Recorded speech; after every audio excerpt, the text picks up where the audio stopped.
Հարգելի գործընկերներ, ֆաշիզմի եւ նացիզմի դեմ տարած հաղթանակը անուրանալի է եւ մարդկության պատմության մեծագույն իրադարձություններից է, եթե ոչ մեծագույնը, սակայն ես մի հարց ունեմ նախագծի հեղինակներին, պարոն Աբրահամյան,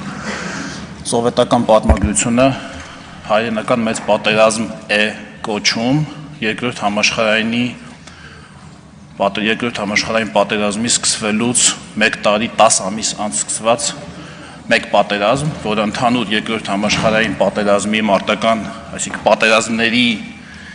պատերազմներից մեկն էր, մասնավորապես Սովետական Միության եւ Գերմանիայի միջև մղվող սովետական պատմագրությունը դա իր տեսանկյունից անվանում է հայրենական մեծ պատերազմ։ Ինչպես եք դուք գնահատում մինչև այդ պատերազմի սկսվելը, երկրորդ համաշխարհային պատերազմի սկսվելուց հետո եւ մինչև այդ պատերազմի սկսվելը Սովետական Միության եւ նացիստական Գերմանիայի միջև համագործակցությունը, մասնավորապես այդ համագործակցության շրջանակում Սովետական Միության կողմից եվրոպական 6 պետությունների վրա հարձակումը, մասնավորապես Ֆինլանդիայի, Էստոնիայի, Լատվիայի, Լիտվայի, Լեհաստանի եւ Ռումինիայի։ Բոլոր այս դեպքերում Սովետական Միությունը իր տեսանկյունից ունեցել է որոշակի հաջողություն, որոշակի տարածքներ է վերցրել Ֆինլանդիայից, ամբողջությամբ օկուպացրել է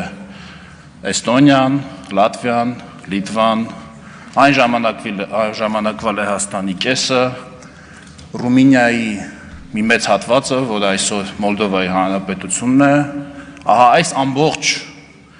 1 տարի 10 ամիս տևած մարտական գործողությունները ինչպես մենք անվանենք, ինչպես դրանց վերաբերվենք,